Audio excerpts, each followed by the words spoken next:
So,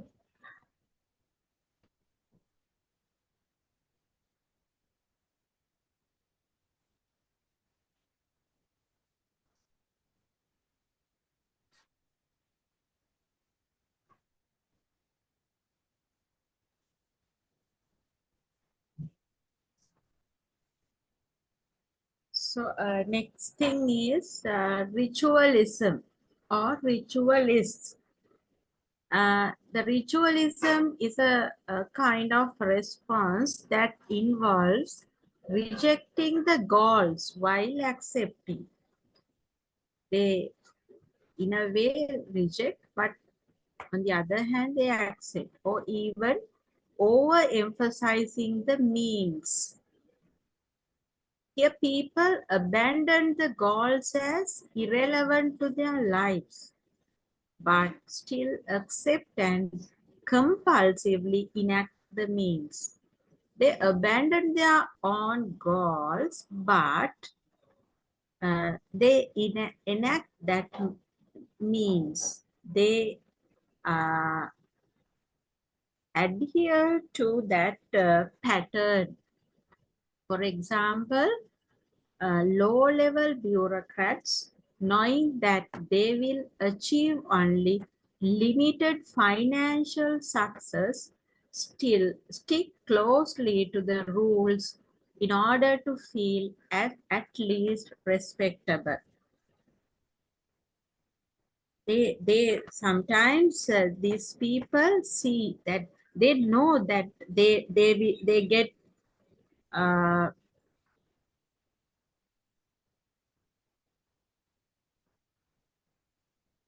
hello.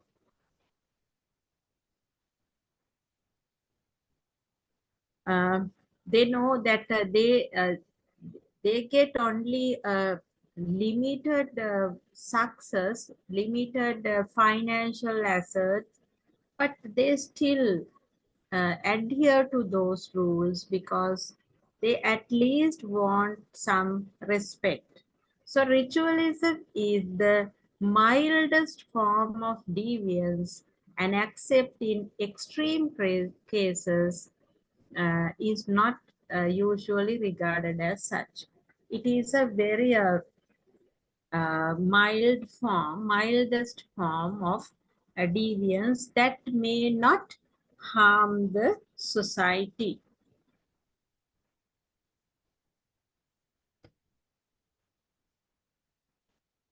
Uh, rebellion or rebels.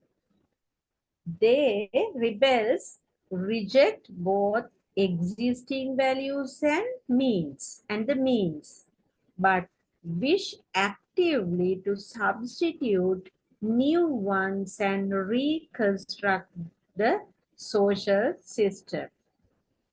The members of radical political groups fall into this category. So,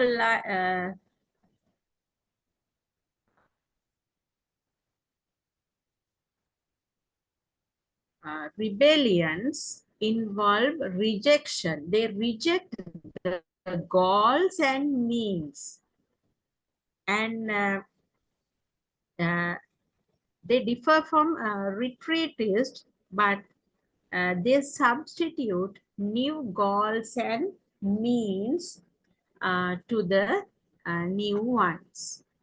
And these rebels consider the new goals and means are more legitimate than the existing ones.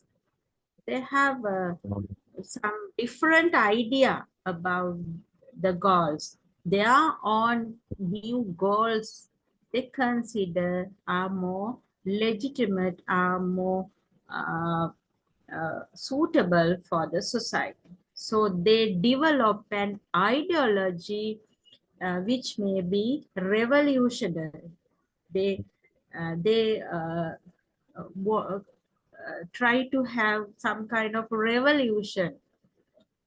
They may advocate a system of socialist ownership that would put an end to the private property.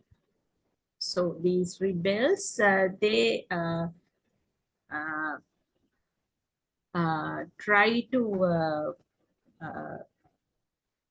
plant the idea that the socialist system would eliminate the private property. So similarly, uh, some rebels like radical survivalists go one step further by forming a counterculture and advocating alternatives to the existing social order. Now, social survivalists, they go beyond these rebels. They form a counterculture, another culture, and advocate or adhere to the alternatives, uh, alternative things to the uh, existing social order. Uh, so these retreatists have abandoned the now before rebels. You have retreatists. They have abandoned the competitive outlook altogether, thus rejecting both the dominant values and the approved means of achieving them.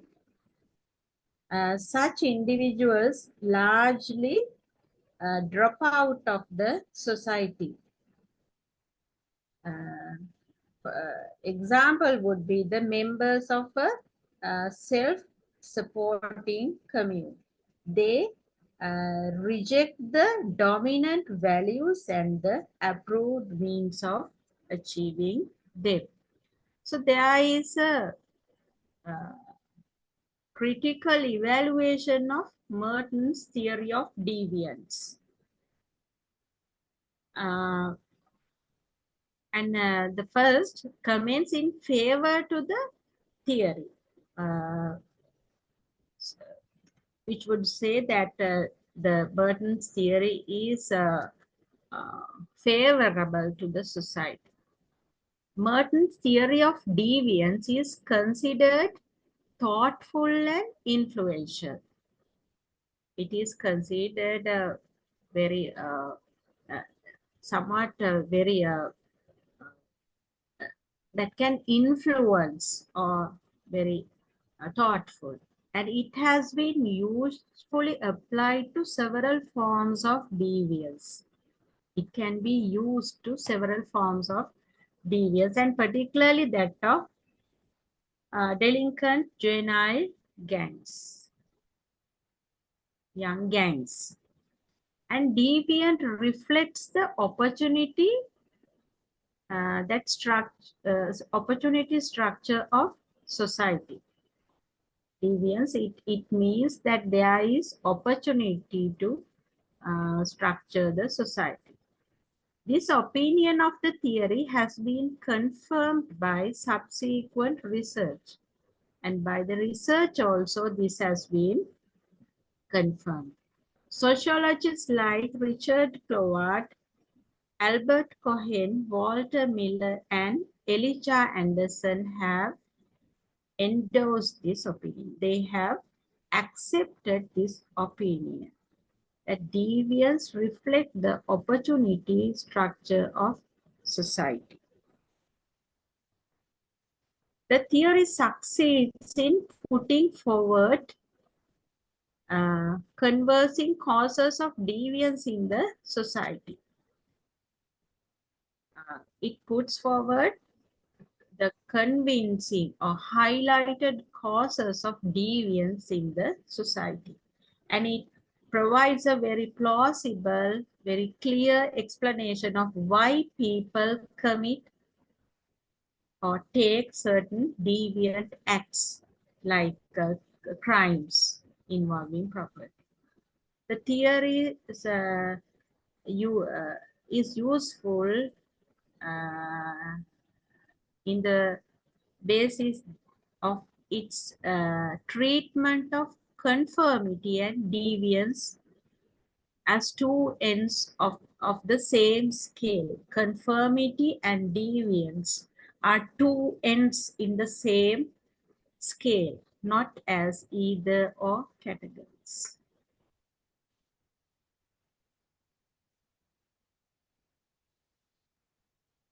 And Merton's theory also shows that unlike common assumption, deviance is not a product of totally negative, rejecting attitude.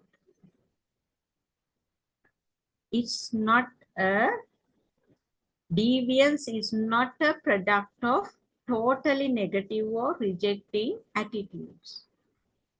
A thief does not reject the socially approved goal of financially success. He or she may embrace it warmly as any young person on the way up to the corporate ladder. A ritualistic bureaucrat does not reject the proper procedures, but actually overdose they. Even so, both these people are behaving in deviant ways. Now, like these two examples, it's clear that this deviance is not a product of totally negative or totally rejecting attitudes. They have all these conformists, innovators, ritualists, retreats, and rebels. All of them do not go totally negative. They have to certain extent, but they behave in deviant ways. So Merton's theory helps us to understand deviance as a socially created behavior rather than as the result of momentary pathological impulses. It's not due to the pathological impulses, that mean the uh, bad feelings that occur in the society. It's actually a socially created behavior. Deviance is a socially created behavior. And there are comments against Merton theory also. Like this. One is Merton's theory is comparatively restricted in its applications. Restricted. Little effort has been made to determine to what extent all acts of deviance can be accounted for by his five modes. And it has not given the extent of the restricted applications. His formulation fails to explain the key differences in crime rates. And also, this is a comment against to his theory. Why? For example, do some disadvantaged groups have lower rates of reported crime than others? So this is a question raised by them. Why now? Normally the desire is to think that due to the economical hardships, people do crimes. But we observe that in some some economically backward or disadvantaged groups have lower rates, lower crimes, lower number of crimes. Why? What is the reason for that? And Merton's theory of deviance does not answer such questions easily. Ian Robertson, since opinion that Merton's theory is less useful, however, for explaining other forms of deviance, such as homosexuality, exhibitionism, or marijuana use. So it was, according to Ian Robertson, Merton theory is less useful for explaining these kind of deviance. So all structural functional theories imply that everyone who break the rules label deviant. That everyone who break the rules is a deviant. Becoming deviant is, however, actually a highly complex process. The process is highly complex. So Merton's theory of strain has been criticized for explaining some kinds of deviance. For example, theft, far better than others, such as crimes of passion. So, and all people who do not seek success in the conventional terms of wealth, as strain theory implies.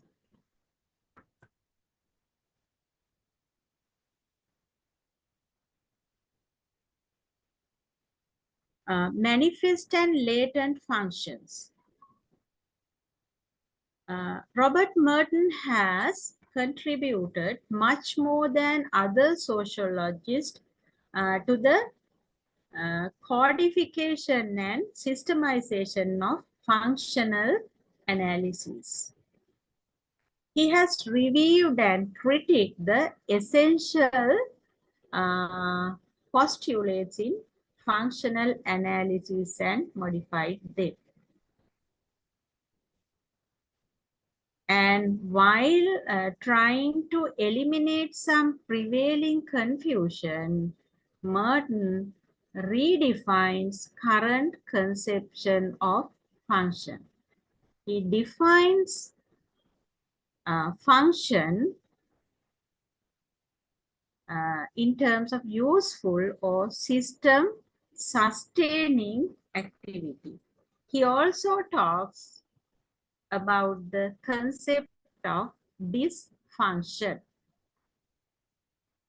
According to Merton, functions are those observed consequences which make for the adaptation or adjustment of a given system. The function are the observed consequence, observed situations which help to be adapted or adjusted to a given system. And these functions are observed consequences which will decrease the or lessen the adaptation or adjustment to the system.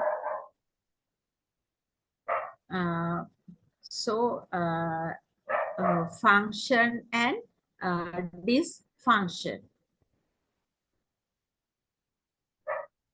So contributions of Merton to functional analysis. Among Merton's major contributions to the functional analysis, two are observed in his discussion of the distinction between manifest and latent function, and the distinction between function and dysfunction. This distinction between manifest and latent function and function and dysfunction, and they are clear. Merton have clarified them, and they have made functional analysis of cultural patterns and social institutions are more meaningful and scientific. It says this distinction between manifest and latent functions and functions and dysfunction are more meaningful and scientific. Let's say the distinction between latent function and manifest function. According to this functional theory,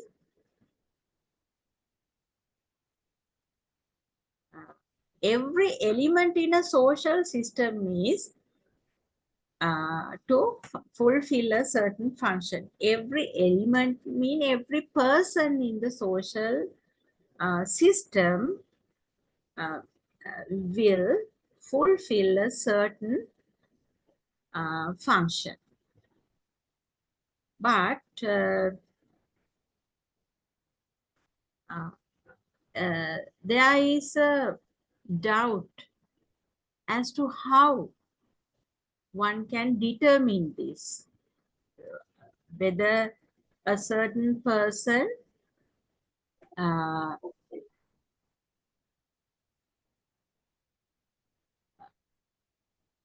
function given in the social system. The sociologists only ask what its consequences are, what are the situation, not what its purposes are believed to be. The sociologists only ask the situations, and the assumed purposes of some components can have consequences other than the intended ones.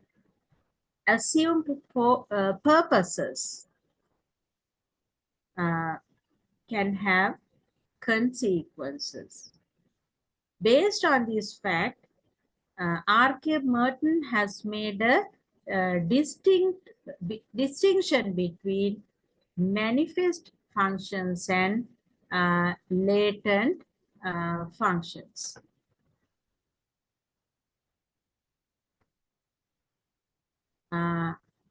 The manifest functions are those objective consequences contributing to the adjustment or adaptation of the system, which are intended and recognized by the participants in the system.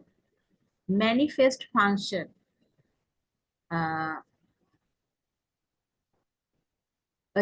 Objective consequences, objective situations that would contribute to the adjustment or adaptation of the system.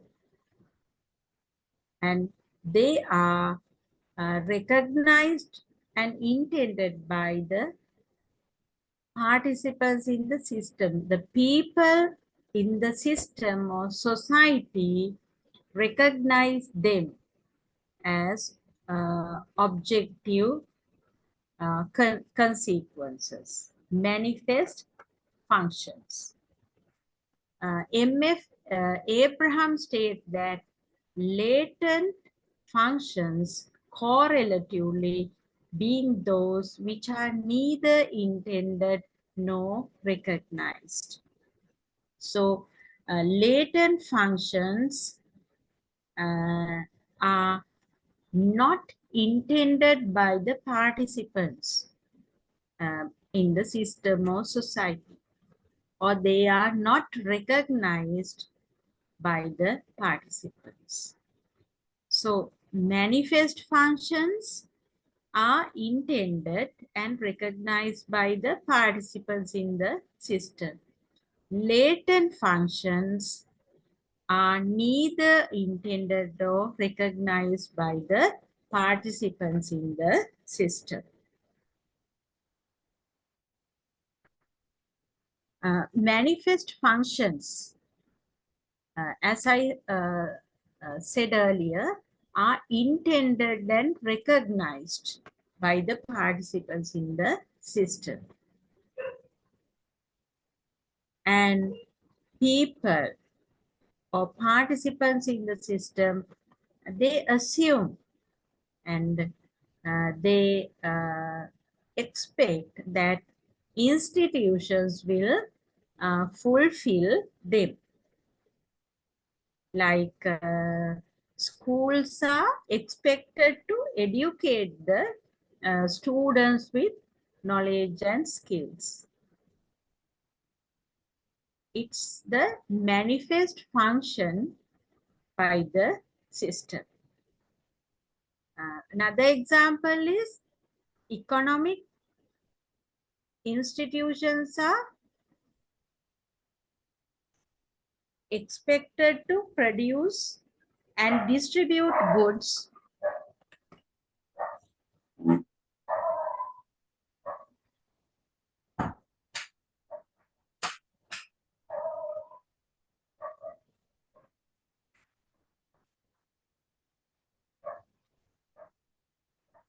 economic institutions are expected to produce and distribute goods and direct the flow of capital. That is a manifest function. And another thing is dating is expected to help young men and women find their suitability for marriage. A welfare system has the manifest function of preventing the poor from starving. Welfare system. And incest taboos are expected to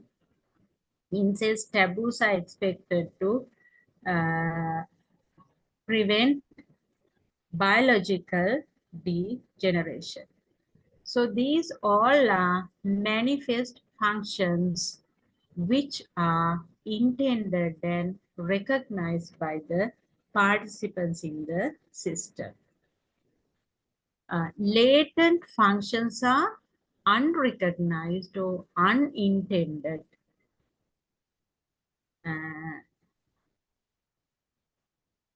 They are the unforeseen consequences of institutions. Now, like this, schools not only educate the young people, excuse me,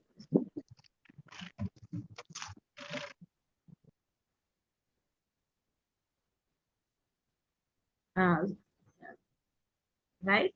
A latent function is schools do not educate youth, but they would also provide mass entertainment, and keep the young out of the employment market.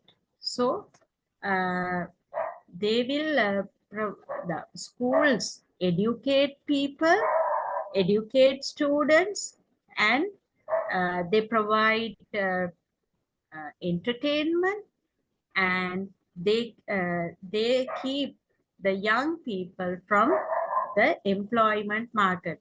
That means they stop young children going to work. So that is a latent function. It is unrecognized and unintended, but it happens. Economic institutions not only produce and distribute goods, but also promote technological, political, and educational changes, and even philanthropy. Uh, yes, they will, economic institutions, they produce and distribute goods, but on the other hand, they promote the technology uh, and new political changes and new educational changes. And in the example of dating for selective marriage partners, but it also support a large entertainment industry. And the welfare systems, they protect the starving people, but also discharge latent function of preventing civil disorder that might result if millions of people have no source of income. So in a way, this welfare system stops the civil disorder that might occur. And this incest taboo has a latent function of preventing conflicts within the family. So all these latent functions uh, uh, it reinforces sexual union between husband and wife, this incest taboo. And all these are latent functions which are unrecognized and unintended by the participants in the society. Uh, let's see the role of latent functions in relation to manifest functions. Latent function of an institution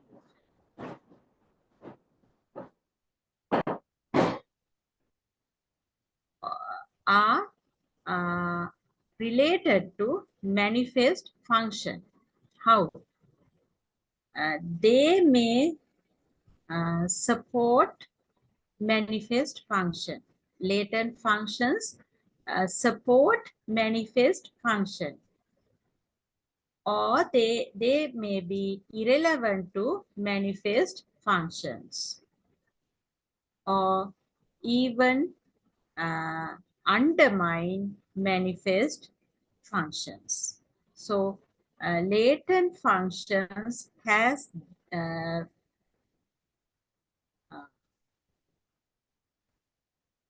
a relationship with manifest function in these ways. One is latent function support the manifest function. Second one, they can be irrelevant. And third one, they can be undermine the manifest function. Uh, let's get this one. Latent function may support the manifest functions. Example for this is the latent functions of religious organizations in the society include offering recreational activities and courtship opportunities to young people. So this the manifest function of these religious institutions is to uh, help them to adhere to religious activities. No, on the other hand, they offer recreational activities or some other opportunities for young people.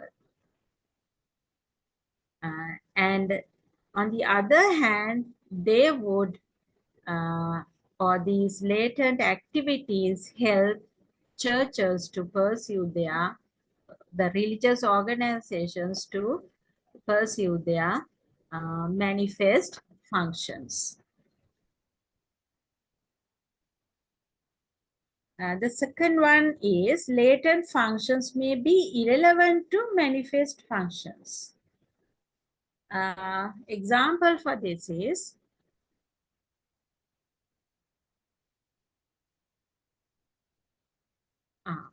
like this. The spectacles staged by schools and colleges, the sports spectacles staged by schools and colleges have much effect upon the manifest function of promoting education. Now, schools' manifest function is to promote education, but in a sports activity by the schools and colleges would not help to promote education.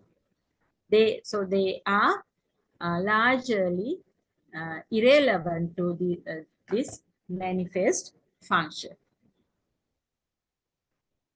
And sometimes these latent functions undermine the manifest functions. The manifest function of civil service regulation is to secure a competent, dedicated staff of civil servants to make the government more efficient. But this civil service system may have the latent function of establishing a rigid bureaucracy consisting of bureaucrats with least concern, and it will block programs and policies of elected. Now, the civil servants, they are competent, and the aim is to provide competent and dedicated staff to help the government to be more efficient. But these civil servants are sometimes are very rigid. They have strict behaviors. So due to them, the efficiency may be blocked. The government will not able to provide suitable service for the people. So in this case, the latent function of being a rigid bureaucracy will undermine the manifest function of giving an efficient service to the society. So this kind of bureaucracy may refuse to carry out such government programs which disturb the bureaucrats' routine procedures.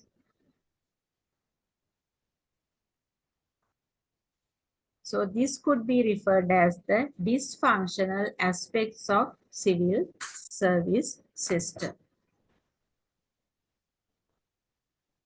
The purpose and importance